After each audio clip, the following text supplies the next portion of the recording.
Hello, Marshall County. So if you were watching live a minute ago, I'm going to start at the beginning.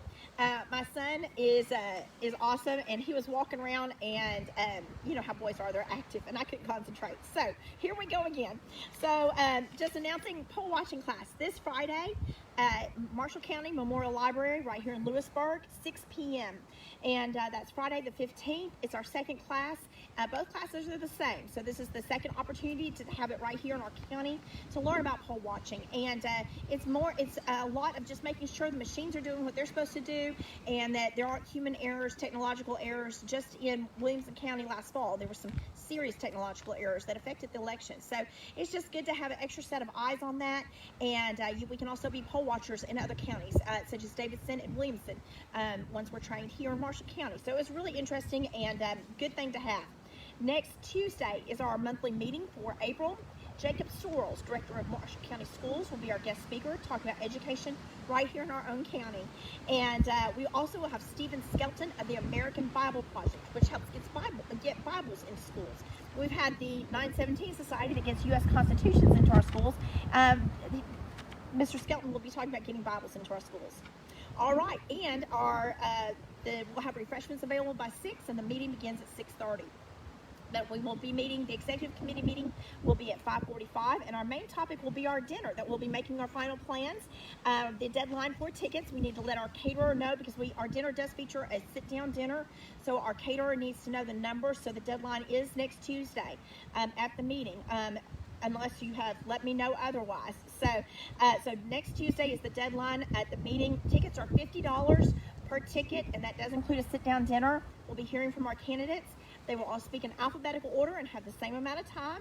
And we've encouraged them to all bring some type of door prize. So when you're doing the meet and greet, you make sure to go around to each one and put your name in their bowl or hat or bucket, whatever they bring, and for their door prize. And then when they finish speaking, they will pull out a door prize. And so it'll help have us lots of fun and break it up as we hear a speaker and then a door prize, a speaker, and a door prize. So it should be a good night, and great to be able to meet the candidates and ask them whatever questions are on your mind during the meet and greet. And the dinner is April 28th at the Lewisburg Recreational Center in that large meeting room, and the meet and greet begins at 5:30. Dinner and the program begins sharply at 6:30. Dinner will be served at 6:40, but the program begins at 6:30 sharp. So tickets are $50 to be an event sponsor, and buy a table is $500, and that seats 8. Okay, so we're very excited about the dinner coming up. That's a fundraiser for us. It's a great event in and of itself, and then it's also fundraisers so we can do things like our scholarships, which are, we have the deadline in just several days. The information is on our website, and so excited to be able to provide 3 $500 scholarships again this year, thanks to our fundraising and people who are attending our dinner and so forth. So we're real excited about that. I've had some questions about who is on the ballot for the congressional district. So right now, there are 4 people out of all the candidates who have been challenged. And so then once they're challenged, and it's a legitimate challenge, what that means is that the people challenging are voters who are bona fide Republicans in our district. Once they have been, it's a legitimate challenge, then the candidates are put on hold. They're backed off the ballot, and they're just put on hold until they have due process. And so the requirements to be a bona fide Republican here in Tennessee are a little bit complicated. Part of that reason is we don't register as Republicans or Democrats, so the party has to come up with, how do we say, are you a Republican or a Democrat? And there's actually also Tennessee code, Tennessee law, that says your party affiliation is determined in part by how you vote in the primaries. So if you pull a Democrat ballot, then you are on record as being affiliated with the Democrat Party, not as a registered Democrat, because we don't have that system here, but you're affiliated with that party according to the law by how you pull the ballot. No one knows who you vote for, but we do know, do you pull a Republican or a Democrat ballot in the primaries, or do you not vote in the primaries? So you need to establish that voting record and pull those ballots with the party that you might want to run for, or be considered a bona fide Democrat or a bona fide Republican.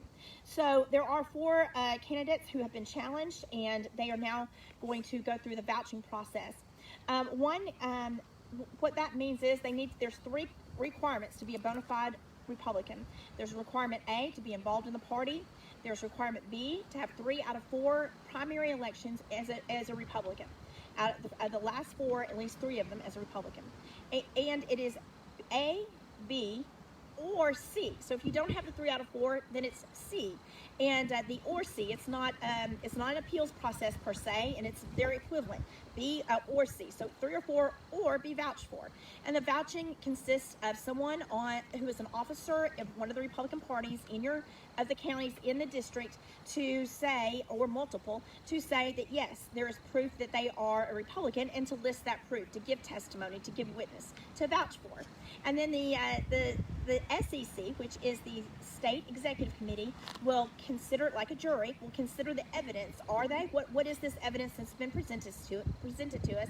And then vote that they, as a jury would, okay, yes, I see the evidence and I agree that there's plenty of evidence that they are a Republican, or no, I don't consider this enough evidence to say that they're a Republican.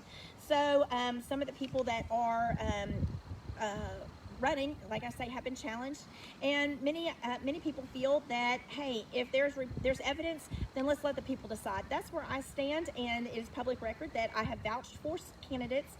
Obviously, vouching is not endorsing, and I'm not voting for all 4 of them, or maybe any of them. That's not the point. The point is that I believe that it's not up to me as an officer of the Republican Party to say, I don't agree with this. No, let's kick them off the ballot. I want you all, the voters, to decide. I believe that it's not the Republican Party to put our thumb on the scale and say this person or that person. But if there's evidence that they're Republican, great. Let them run their race and let the voters vote, and you all tell us who to support in the general against the Democrats. So I don't like I like it to be open, to be transparent, and not to look like that a few people are making the decisions. Let's open the gates and let them run. So that's why I was willing to vouch.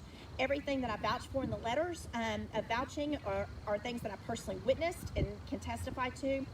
For example, Robbie Starbuck, I have seen him come to Marshall County before he ever knew it was going to be part of his district, and help and speak at a meeting, and people came just to hear him. He helped build our local party. That's one example. I've witnessed him doing a number of things in the Middle Tennessee region over the last year and a half since he declared he was going to run against Cooper and move to the district if he needed to. Because remember, in 2020, we had no one run as a Republican, and he declared within days, actually at Stop the Steal rally, and participated in that. So I've seen him do a lot of Republican activity and build the party.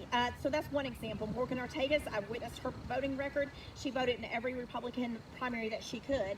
There were some that she couldn't because voting is weird in New York. If there's not a Republican running, then you don't have that option. So anyway, everything that I've testified to are things that I've witnessed for every single one. There's another person who's being challenged because they had one Democrat vote. This is a long time. You can see by his donating record and so forth that he is a long-time Republican. But do you all remember Rush Limbaugh had that Operation, what was it called? Operation Chaos, or oh, that's not what it was called. But he really encouraged people to vote Democrat, to choose the weakest Democrat, so that like Bernie Sanders, who would not appeal to the middle.